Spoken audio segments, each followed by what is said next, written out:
Nah, hari ini saya akan berbicara dari kitab Daniel pasal yang ketiga. Kita buka dulu ayatnya, kemudian kita ngomong yang lain gitu ya.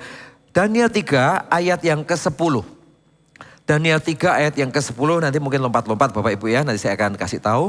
Daniel 3 mulai ayat yang ke-10, Tuanku Raja telah mengeluarkan titah bahwa setiap orang yang mendengar bunyi sangkakala, seruling, kecapi, rebab, gambus, serdam, dan berbagai-bagai jenis bunyi-bunyian harus sujud menyembah patung emas itu.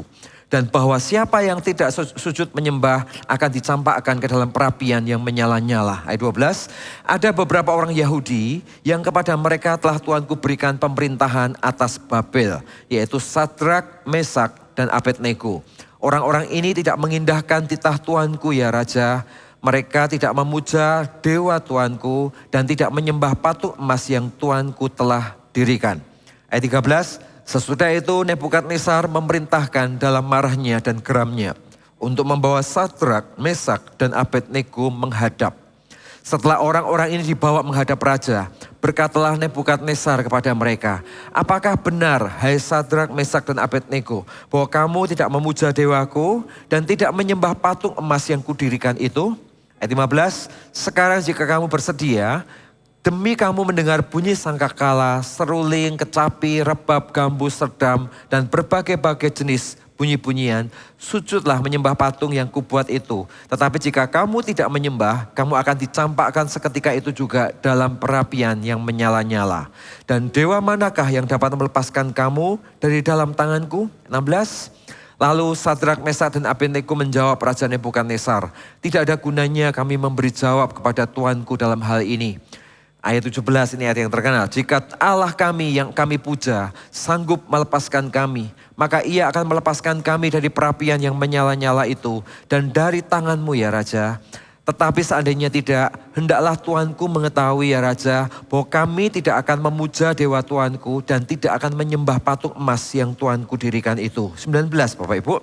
Maka meluaplah kegeraman Nebukadnezar, air mukanya berubah terhadap Sadrak, Mesak, dan Abednego. Lalu diperintahkannya supaya perapian itu dibuat 7 kali lebih panas dari yang biasa. 23. Tetapi ketika orang itu Sadrak, Mesak, dan Abednego jatuh ke dalam perapian yang menyala-nyala itu dengan terikat. Kemudian terkejutlah Raja Nebukadnezar, bangun dengan segera. Dikatakanlah kepada para menterinya, bukankah 3 orang yang telah kita campakkan dan terikat dalam api itu? Jawab mereka kepada Raja, benar ya Raja, katanya, tetapi ada 4 orang yang kulihat berjalan-jalan dengan bebas di tengah-tengah api itu. Mereka tidak terluka dan yang keempat rupanya seperti anak dewa. Ayat 27 Bapak Ibu Saudara. Dan para wakil raja dan para penguasa, bupati, para menteri yang datang berkumpul. Mereka melihat bahwa tubuh orang-orang ini tidak mempan oleh api itu. Bahwa rambut di kepala mereka tidak hangus, jubah mereka tidak berubah apa-apa, bahkan bau kebakaran pun tidak ada pada mereka. Berkatalah Nebukadnezar, terpujilah Allah Sadrak, Mesak, dan Abednego. Ia telah mengutus malaikatnya dan melepaskan hamba-hambanya yang telah menaruh percaya kepadanya dan melanggar titah raja dan yang menyerahkan tubuh mereka karena mereka tidak mau memuja dan menyembah Allah manapun kecuali Allah mereka. Ya. Nah Bapak Ibu Saudara, ketika kita berbicara tentang kitab Daniel pasal yang ketiga, apa yang kita baca ini adalah cerita yang saya pikir sangat terkenal. Anda tahu tentang cerita Daniel, Sadrak, Mesak, Abednego masuk ke dapur api. Ini adalah cerita yang sangat fenomenal. Salah satu karakter dan kekuatan dari iman mereka adalah iman walaupun. Iman walaupun adalah iman yang dimana dia melihat Tuhan, dia memandang Tuhan bukan karena apa yang dia dapat, sekedar apa yang Tuhan janjikan. Tetapi dia memandang Tuhan karena siapa Tuhan dan siapa identitasnya di dalam Tuhan. Jadi dia mengasihi Tuhan bukan karena apa yang ada di tangan Tuhan. Tetapi dia mengasihi Tuhan karena dia mau relate dengan hati Tuhan. Dia mau terkonek dengan hati Tuhan. Dan dia hidup mengasihi Tuhan. Orang-orang seperti ini akan melayani Tuhan, akan hidup bagi Tuhan. Dalam situasi yang baik maupun dalam situasi yang terburuk sekalipun yang diizinkan Tuhan. Dia akan tetap hidup untuk mengasihi Tuhan. Karena panggilannya hidupnya, perjalanan kekristenannya bukan tentang sekedar berkat yang dia terima, tapi bagaimana ketaatan yang dia pilih di tengah-tengah setiap situasi yang diizinkan Tuhan terjadi. Sebaliknya, lawan katanya adalah iman hanya jika. Hanya jika itu begini, ya nanti akan ikut Tuhan. Kalau katakanlah anakku yang satu ini masalahnya sudah selesai. Nanti akan ikut Tuhan, nanti kalau kanserku ini sudah sembuh. Nanti akan melayani Tuhan kalau waktunya sudah lebih banyak. Nanti akan melayani Tuhan nanti kalau kondisi pekerjaanku lebih bisa diatur. Dan sebagainya, dan sebagainya. Akhirnya sampai kapanpun setiap waktu di mana kita punya kesempatan untuk melayani. Di waktu yang sama kita akan selalu punya alasan untuk menolak kesempatan di mana kita bertumbuh jauh lebih dalam bersama dengan Tuhan. Karena problemnya bukan tentang bisa atau tidak bisanya kita. Bukan tentang kita punya alasan atau kita tidak punya alasan. Problemnya adalah di pikiran kita, di hati kita sudah ada frame, ada sebuah kotak yang ngotakin Tuhan, yang memberikan syarat kepada Tuhan tentang bagaimana bagaimana apa yang Tuhan harus lakukan untuk di dalam hidupnya untuk dia mengikut Tuhan. Orang-orang seperti ini adalah orang-orang yang bertumbuh dengan syarat yang dia tetapkan kepada Tuhan. Nah akhirnya dia nggak pernah bertumbuh karena pada dasarnya dia tidak pernah ingin benar-benar bertumbuh. Karena pada dasarnya dia hanya mau bertumbuh kalau Tuhan melakukan ini dan itu dalam hidupnya. Akhirnya nggak pernah ketemu, halamannya beda dengan halaman Tuhan. Hatinya beda dengan hatinya Tuhan. Ekspektasi cara pandangnya kepada Tuhan beda dengan cara pandang Tuhan kepada dirinya. Sehingga hidupnya nggak ketemu, nggak relate. Sekalipun dia Kristen, sekalipun dia punya hati ingin membara untuk maju bersama dengan Tuhan. Tetapi semuanya berhenti pada sebuah kerinduan dan tidak pernah belajar untuk melangkahkan ketaatan pertamanya untuk masuk di dalam kehidupan pengenalan akan Tuhan yang jauh lebih dalam daripada sebelumnya. Nah Bapak Ibu Saudara, kita tidak dipanggil untuk menjadi orang-orang dengan fondasi iman hanya jika. Tapi kita dipanggil menjadi orang-orang dengan iman walaupun apapun yang terjadi Tuhan bersama-sama dengan kita. Situasi baik, situasi buruk, Dia Allah yang menyertai kita. Yang membedakan adalah ketika situasi baik kita tahu ada berkat Tuhan dan semuanya bukan karena kekuatan kita. Saat situasi buruk kita juga tahu situasi buruk ini suatu hari akan berlalu. Mungkin ada air mata yang menetes di sana. Mungkin ada sesuatu yang harus kita bayar. Ada perjalanan yang harus kita lewati. Tapi di balik semua situasi buruk ini, siapapun kita yang menabur ketaatan akan menuai berkat. Siapapun kita yang menabur ketaatan, surga tidak akan mengkhianati ketaatan kita. Dia adalah Allah yang memberkati, Dia adalah Allah yang menghargai respon hati kita bersama dengan Tuhan. Karena itu Bapak Ibu Saudara, hari ini satu fondasi ini penting dalam hidup kita. Iman walaupun adalah fondasi dasar untuk kita melangkah jauh lebih dalam di dalam setiap kesempatan yang Tuhan berikan di dalam hidup kita. Lebih jauh lagi ketika kita membicarakan tentang kitab Daniel pasal yang ketiga, saya mau cerita sedikit background tentang kitab ini. Ya, karena background ini membuat kita punya view dan sudut pandang yang lebih berbeda, gitu ya. Nah, Daniel pasal yang ketiga ini menarik, Bapak Ibu Saudara. Jadi kitab Daniel itu terdiri dari dua bahasa. Ada bahasa Ibrani dan bahasa Aram. Bahasa Ibrani lebih banyak didengar oleh orang Israel, dibaca oleh orang Israel. Sedangkan bahasa Aram adalah bahasa dunia pada saat itu. Ya, bahasa Aram adalah bahasa dunia pada saat itu yang ketika menggunakan bahasa Aram artinya ditujukan kepada seluruh dunia. Nah, kalau Anda memperhatikan kitab Daniel ini, pasal 1 sampai pasal 2 ayat 4 dan pasal 8 sampai pasal 12 itu ditulis dalam bahasa Ibrani. Artinya tujuan Daniel menulis ini dengan sebuah tujuan ditujukan kepada umat Israel pada saat itu, gitu ya. Nah, sedangkan bahasa Aram ya ditulis di pasal 2 ayat 5 kelanjutannya tadi sampai pasal 7. Ya, sampai pasal 7. Jadi Daniel menulis pasal 2 ayat 5 sampai Daniel pasal 7 itu ditulis dalam bahasa Aram. Artinya apa? Daniel menulis itu dengan satu tujuan khusus. Di mana tulisan ini diperuntukkan kepada seluruh dunia yang akan membaca catatan itu. Termasuk kita semua yang ada di tempat ini. Ya, itu adalah konteks daripada kitab Daniel ini. Nah, yang menarik lagi adalah kitab Daniel pasal yang ketiga adalah pusat dari cerita seorang Daniel dan bagaimana pengakuan imannya bersama dengan Tuhan. Ya, cerita-cerita hidup seorang Daniel, peristiwa-peristiwa yang terjadi saat dia ada dalam pembuangan, keadaan-keadaan sulit yang dia hadapi, situasi di mana dia kecepit, dia kepepet, dia sedih, dia terpisah dari keluarganya, dia mengalami penjarahan, dia menjadi dari seorang tuan rumah menjadi seorang yang terjajah, dan di tengah-tengah situasi yang terjepit ini ternyata Tuhan jungkir balikkan situasinya dan dia dipakai untuk menjadi sumber pengharapan bagi Israel pada saat itu. Dan saat itu terjadi puncaknya di Daniel pasal yang ketiga ini. Dan yang menarik adalah justru di puncaknya di Daniel pasal yang ketiga ini nama Daniel tidak ada di sana. Ya, nama Daniel tidak ada di sana. Sebetulnya Daniel mau ngomong apa sih dari peristiwa ini? Sudut pandang apa yang Daniel mau ceritakan? Wah, di tengah-tengah peristiwa yang justru adalah titik klimaksnya, tapi Daniel justru tidak menceritakan tentang sesuatu tentang dirinya, tetapi justru dia menceritakan sebuah peristiwa tentang dapur api, yaitu Sadrak, Mesak, dan Abednego. Ya, kita akan belajar dari satu sisi ini. Dan cerita di Alkitab Anda akan temukan Musa itu membelah Laut Merah. Kemudian dia berjalan melewati Laut Merah dengan tanah yang kering. Itu mukjizat yang Tuhan berikan, gitu ya. Yosua itu menyeberangi Yordan juga. Sama seperti Musa membelah laut, ternyata Yosua membelah Yordan. Dan bangsa Israel menyeberang Yordan di tanah yang kering. Elia mendatangkan api dari surga, betul?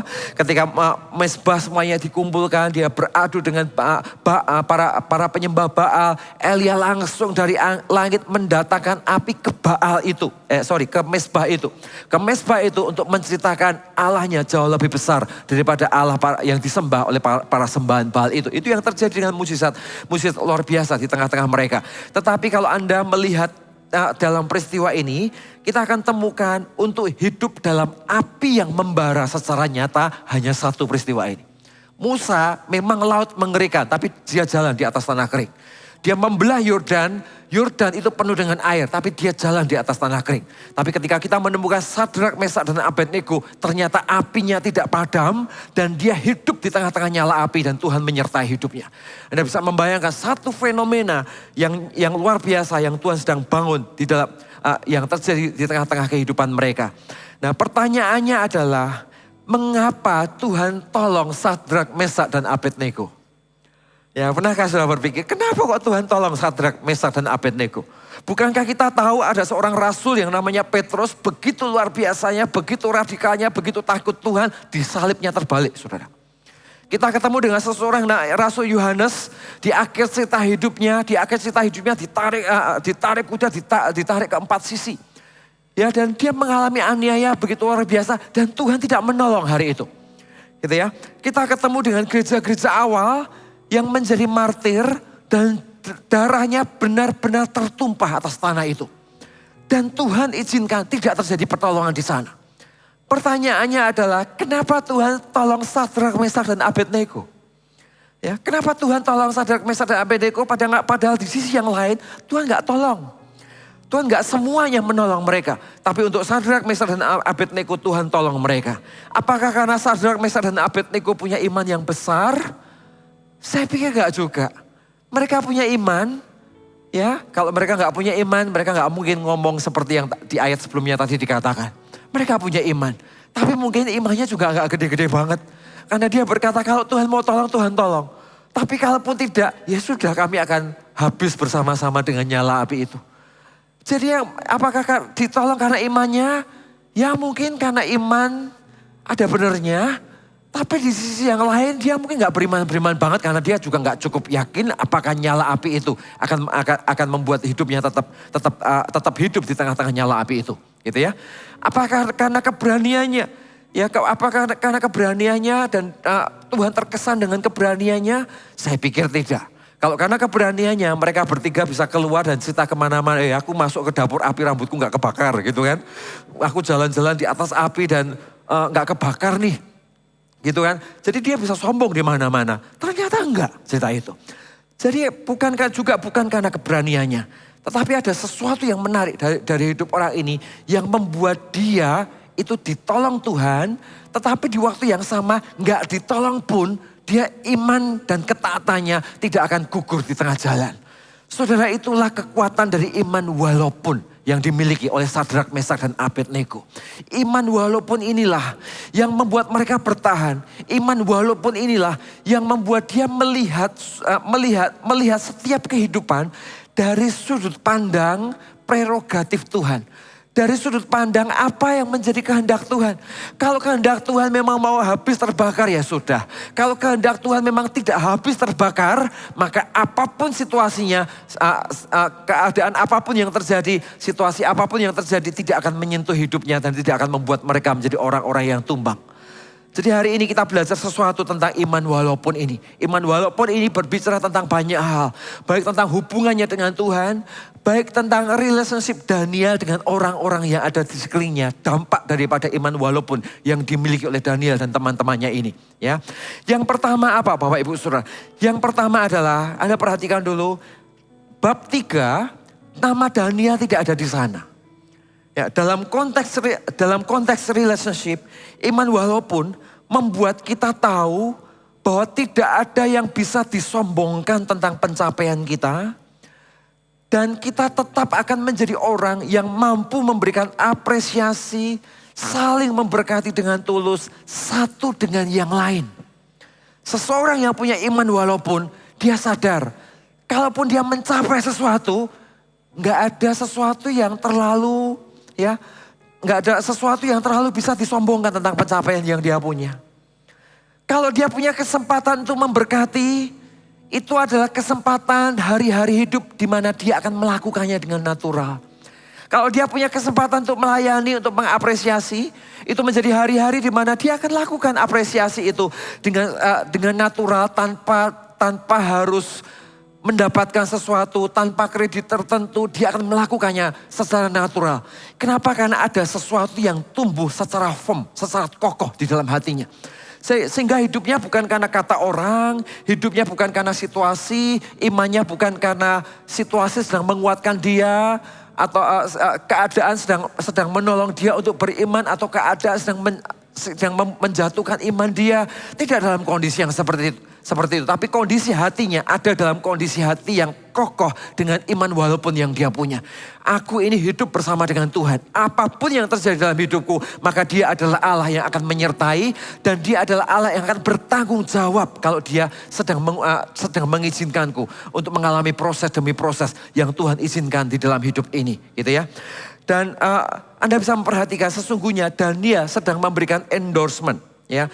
Dia sedang memberikan endorsement bahwa ini bukan tentang prestasinya Daniel.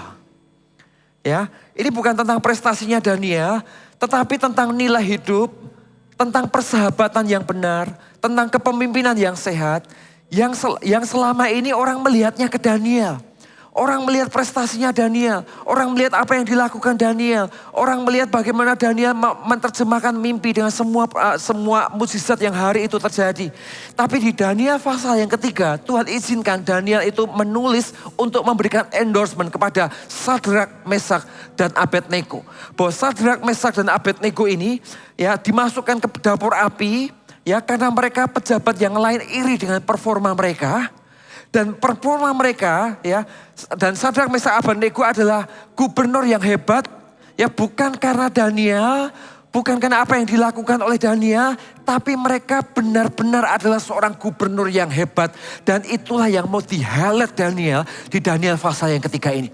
Sehingga dia gak nulis tentang dirinya, tapi dia tulis tentang Sadrak, Mesak, dan Abednego. Dia nggak tulis tentang apakah iman mereka, apakah iman Daniel lebih rendah daripada Sadrak, Mesak, dan Abednego. Saya pikir tidak, mereka bertumbuh bersama-sama. Bahkan Daniel tumbuh dari kepemimpinan Raja Yosia di generasi sebelumnya, sebelum Daniel masuk dalam pembuangan Babel hari itu, gitu ya. Nah, tetapi yang akan diangkat oleh Daniel adalah dia sedang mengendorse teman-temannya ini. Ya, dia sedang mengapresiasi, dia memberikan apresiasi kepada Sadrak, Mesak, dan Abednego ini.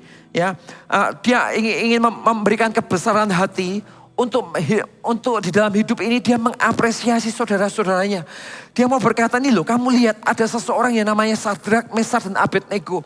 Iman walaupun itu bukan hanya iman yang nempel pada diriku, tapi iman walaupun adalah iman yang nempel juga pada orang lain yang bisa punya iman yang sama. pada rekan-rekanku yang punya iman yang sama. Mereka menjadi gubernur dan punya prestasi akan tanggung jawabnya sebagai gubernur. Dan di tempat itu mereka membangunnya juga bukan karena prestasinya Daniel, tapi memulainya memang bersama dengan Daniel, tetapi mereka membangun prestasinya lewat prestasi yang dia bangun sendirian, sendiri bersama dengan Tuhan setelah 16 tahun proses itu berlalu. Jadi kalau Anda melihat Daniel pasal 2 ke Daniel pasal 1 itu jaraknya 16 tahun. Jadi mereka jadi gubernur selama 16 tahun. Setelah jadi gubernur selama 16 tahun dimasukkan ke dapur api, Bapak Ibu Saudara. Dan ternyata mereka hidup. Dan ketika mereka hidup, Daniel endorsement mereka, munculin mereka di kitab Daniel ini loh. Wajah orang-orang yang cinta Tuhan. Wajah orang-orang yang punya iman walaupun. Dan kita perlu tahu bahwa Daniel pasal 3 itu ditulis dalam bahasa Aram. Artinya Daniel sedang menceritakan saudara-saudaranya ini ke seluruh bumi. Menceritakan tentang bagaimana iman Sadrak, Mesak dan Abednego. Dan menceritakan tentang bagaimana Nebukadnezar mengakui Allah mereka. Dia bukan hanya atas bangsa Yehuda, tapi atas semua bupati, gubernur, semua kota-kota yang memberikan upeti kepada Babilonia hari itu, negara-negara sekitarnya kumpul semua di tempat itu dan menceritakan nama Tuhan di tempat itu. Itulah yang dilakukan Daniel hari itu. Karena bagi Daniel, ya iman walaupun membuat dia tahu bahwa semua pencapaian gak ada yang perlu disombongkan. Semua pencapaian adalah bagian Tuhan dan Tuhan yang memberikan kasih karunia itu. Dan kalau melihat orang-orang lain yang mencapai sesuatu, dia ceritakan, dia endorsement, dia angkat, dia bangun.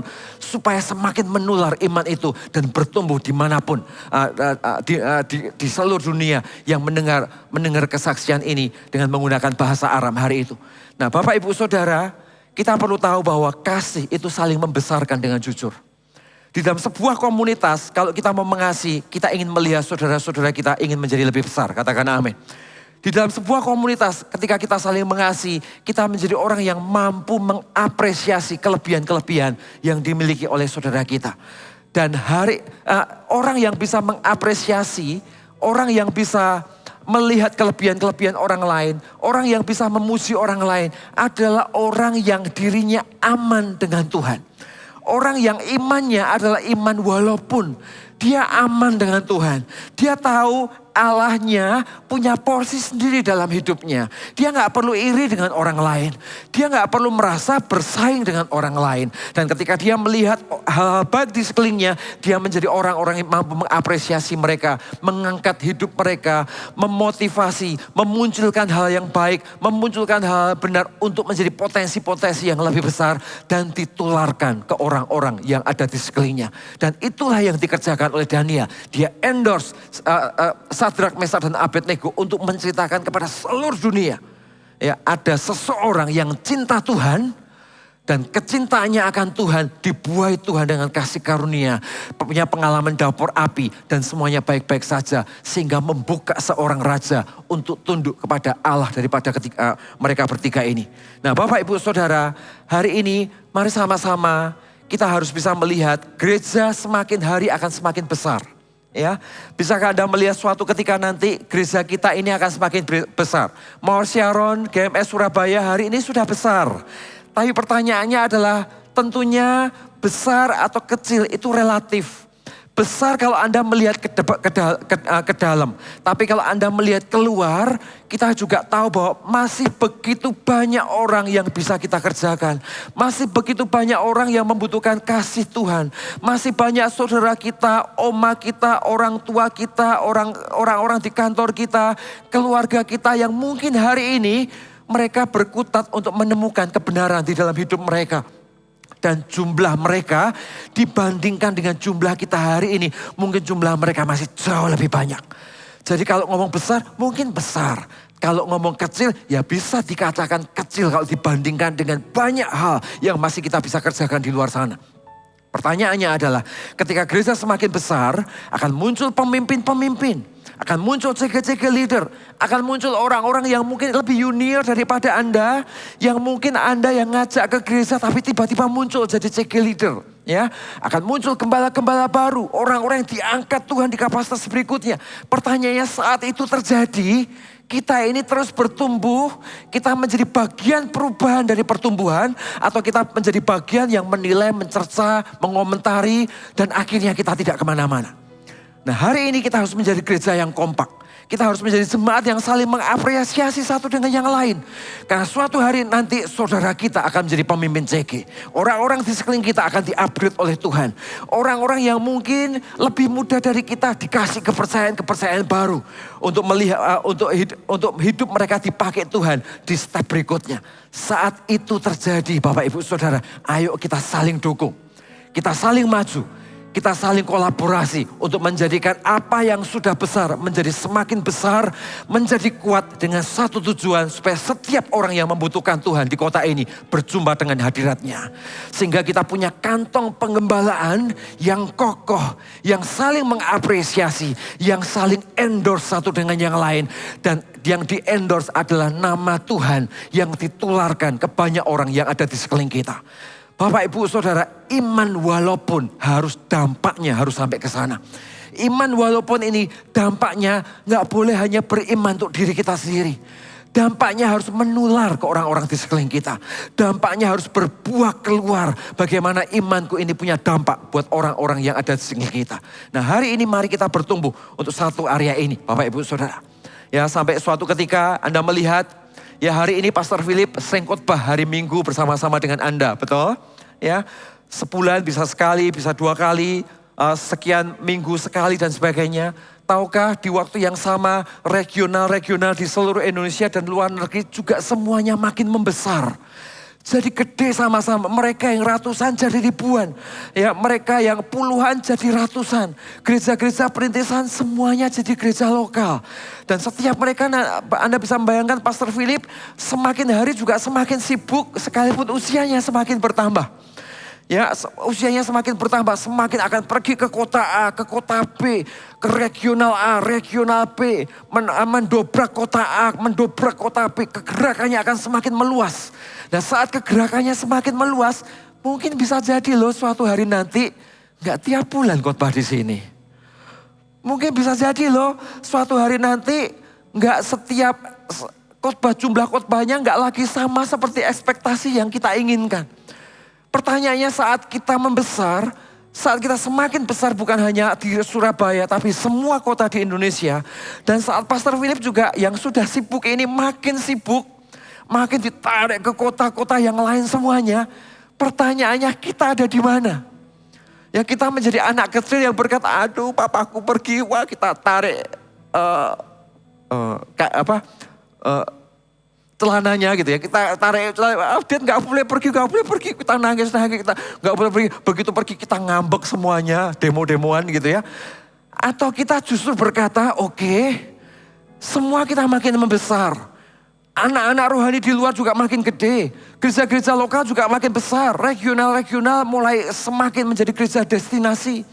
Ketika semakin bertumbuh ke sana, justru kita berkata, oke, Pastor Philip silakan go, pergilah ke sana, kerjakan bagian Tuhan, makin membesar, perkuat semua kota-kota yang ada, dan jemaat mulai berkata, oke, ada kami yang berdiri untuk kota ini.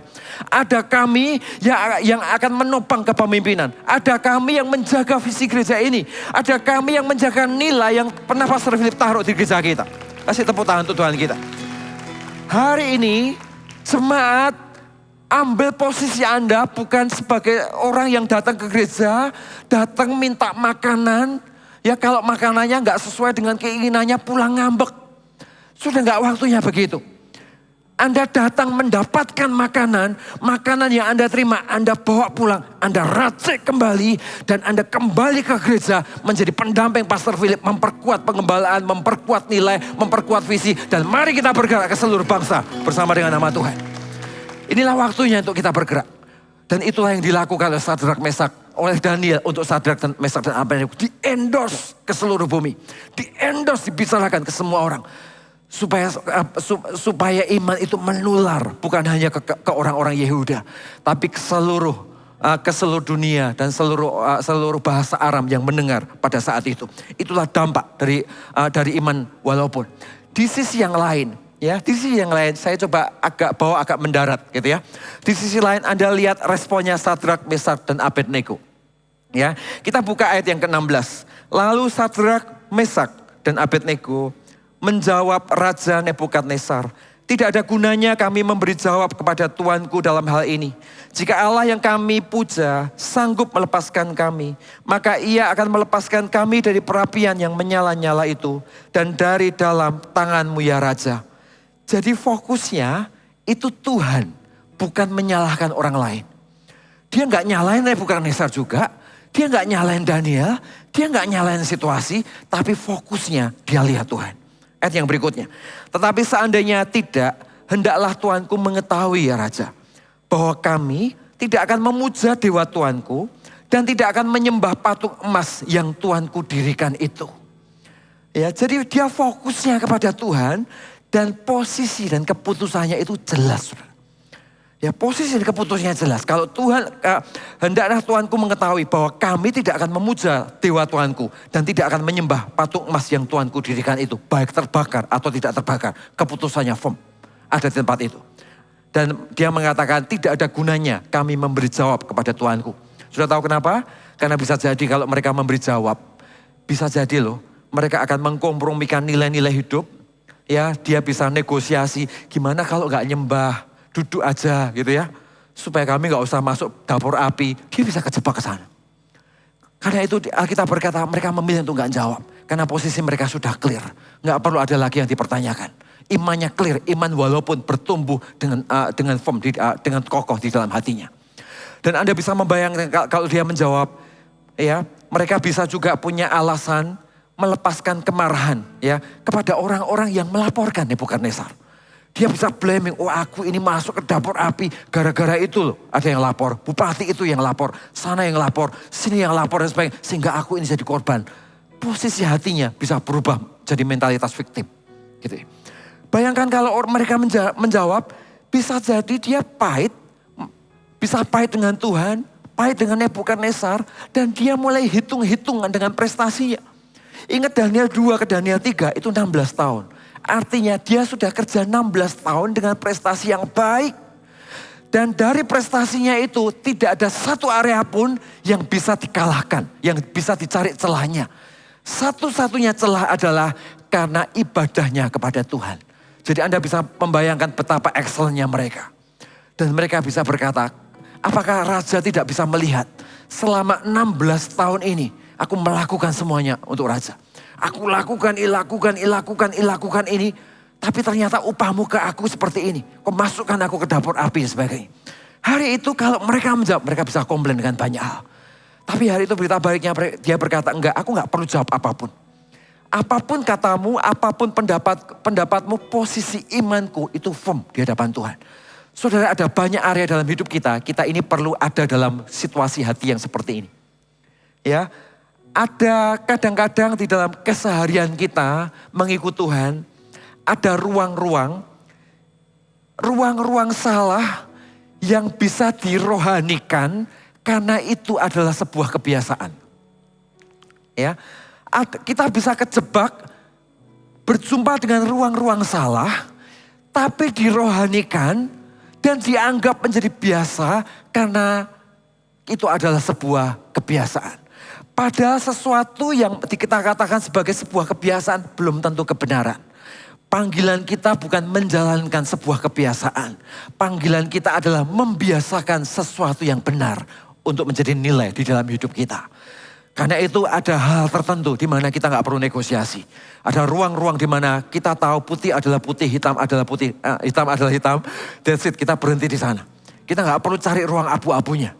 Ya, kita nggak perlu cari jalan-jalan tengah yang lain. Ini adalah ruangan yang tegak lurus, jelas posisinya. Kalau disuruh nyembah, aku gak akan lakukan. Kalaupun sampai dibakar, habis di dapur api, ya sudah, itu Tuhan izinkan untuk hidupku terjadi. Tapi kalaupun tidak akan terjadi karena aku punya Tuhan yang mengasihi hidupku. Ada ruang-ruang yang dimana ruang itu adalah ruang-ruang yang tidak bisa kita tawar-tawar lagi.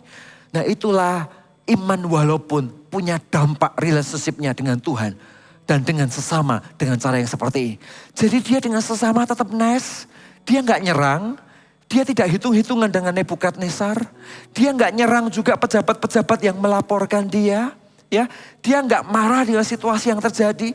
Tapi di waktu yang sama, dia memutuskan untuk tetap juga gak kompromi. Jadi dia bisa bergaul, dia tetap nice, dia tetap bisa mengampuni. Tapi posisi hatinya tidak berubah. Sekalipun dia menghadapi ancaman dan situasi yang sulit. Saudara, itu dampak dari iman walaupun yang dimiliki oleh 3 orang. Sadrak, Mesak, dan Abednego yang diizinkan Tuhan mengalami dapur perapian ini. Nah, hari ini sama dengan kita semua Bapak Ibu Saudara. Ya, situasi kita tidak perlu jadi orang rohani tapi mengonter sana sini. Ya, terus merasa diri kita paling rohani di seluruh bumi ini. Menjadi orang yang paling rohani di tengah-tengah keluarga kita. Akhirnya kita menjadi orang yang terlihat rohani, tapi kita nggak bisa diterima oleh lingkungan kita. Ya, terlihat rohani, tapi ternyata kita menjadi oposisi dengan banyak area di rumah tangga kita. Sehingga kita kerohanian sesuatu yang baik, sesuatu yang sebetulnya itu benar, tapi tidak bisa tercermin keluar dan menular pada orang-orang di sekeliling kita. Ya, karena itu tadi, karena kita terlalu banyak asumsi dan menjawab banyak hal di sekeliling kita. Nah, hari ini mari sama-sama kita bangun area ini dengan sengaja. Kita menjadi rohani, tapi di waktu yang sama kita juga kita juga tetap bisa relate dengan orang-orang di sekeliling kita. Kita tidak menyalahkan, menyerang saat di sekeliling kita nggak selalu sesuai dengan standar kita. Tapi kita belajar mengampuni, memberi nasihat, dan ujungnya adalah menularkan sesuatu yang benar yang ada di dalam hidup kita. Selebihnya kalau belum terjadi, ya biarkan Tuhan memproses hubungan itu menjadi hubungan yang semakin hari semakin dalam. Menuju kepada Kristus, sambil Tuhan sendiri akan intervensi kehidupan orang demi orang masing-masing. Sampai one day mereka tahu kebenaran. Dan kebenaran itu akan berbicara dan menghidupkan sesuatu yang baik di hati setiap orang. Yang kedua tentang iman walaupun, Bapak Ibu Saudara. Iman walaupun membuat kita masuk di dalam sebuah perjalanan atau pengalaman pribadi kita bersama dengan Tuhan. Ya.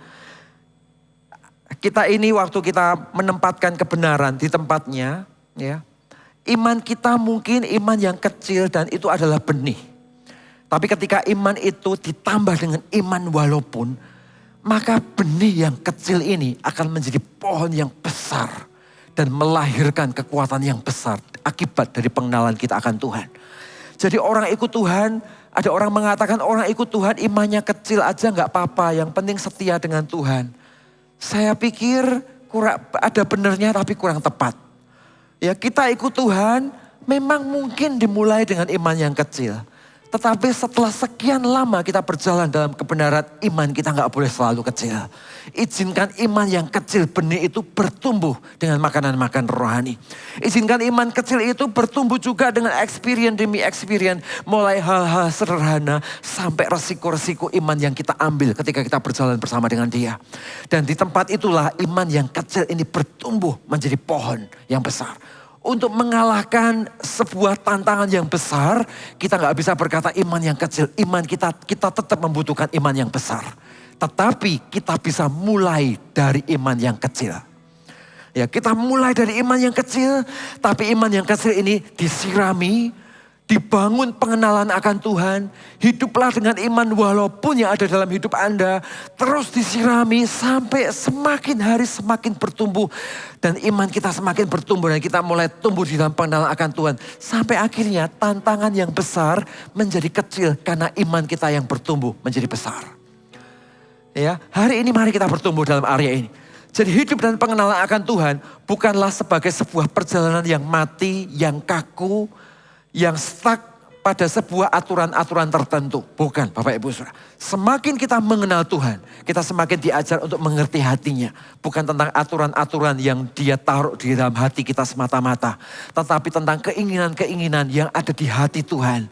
Di mana ketika umatnya menangkap, maka kita punya hati untuk memperjuangkan apa yang menjadi kehendak Tuhan di dalam hidup kita. Nah, malam hari ini mari sama-sama kita bertumbuh di dalam satu area ini, yaitu iman walaupun yang membawa kita kepada pengenalan dan hidup kebersamaan kita bersama dengan Tuhan. Sudah diberkati malam hari ini, amin.